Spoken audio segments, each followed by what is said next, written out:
दिन ये भी क्या है हम गुरुवर के संग में जीते हैं। दिन ये भी क्या है हम गुरुवर के संग में जीते हैं। गुरु श्री मुख से जिनवाणी का,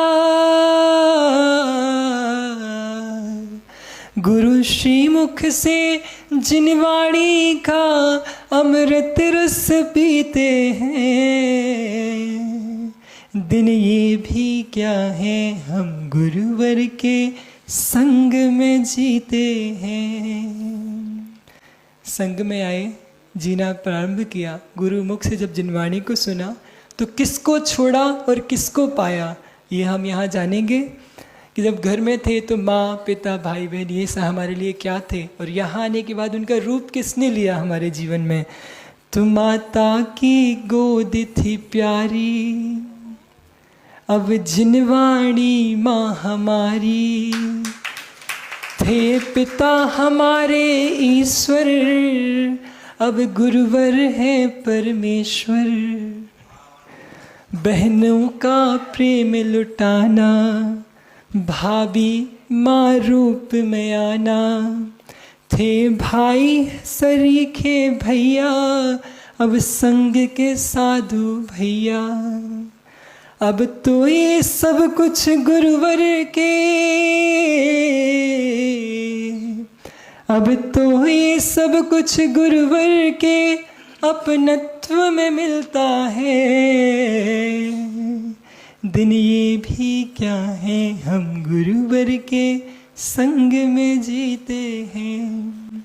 जब बड़ौद में दीक्षा हुई थी तो मौसम थोड़ा ठंडा था, तो हम सभी को आदत थी कंबल ओढ़ के सोने की।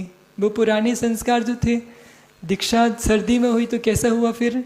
सर्दी में दीक्षा होना और कंबल के बिन सोना, लकड़ी की चटाई बिछाकर उसको ही ओढ़ के सोना।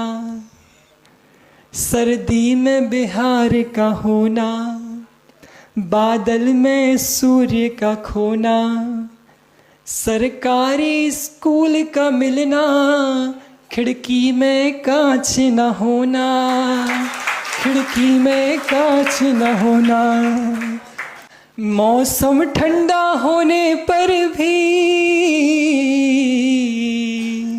हमारी बुंदेलखंड में ठंडा हो जाना मतलब हरिओम। तो यहाँ पे अंतिम पंक्ति में आपको ले जाते हैं। मौसम ठंडा होने पर भी ठंडे नहीं होते थे। दिन ये भी क्या है हम गुरुवर के संग में जीते थे। उसके बाद अब गर्मी का बिहार आता है। गर्मियों में साधु पंखा कूलर ऐसे नहीं लेते हैं ना। गर्मी में बिहार का होना और खेत में जाकर सोना। मच्छर कीड़ों का सताना और अंतराय भी आना। चलते चलते थक जाना, वायु का गुम हो जाना। थकने के बाद भी सबको आवश्यक में लग जाना, आवश्यक में लग जाना। ये सब कुछ होने पर भी हम, ये सब कुछ होने पर भी हम आनंद में जीते हैं।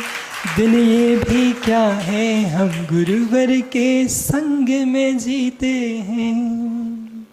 अंत में बस गुरु चरणों में यही बात को रखता हूँ अपनी, कि गुरुदी जिस प्रकार अंजन चोर जैसा एक चोर निरंजन बन सकता है, तो गुरुजी आपकी विशुद्ध यूनिवर्सिटी का ये सबसे शैतान और सबसे चंचली छात्र भी निश्चित ही एक दिन सिद्ध पद को प्राप्त करेगा गुरुजी। अंत में बस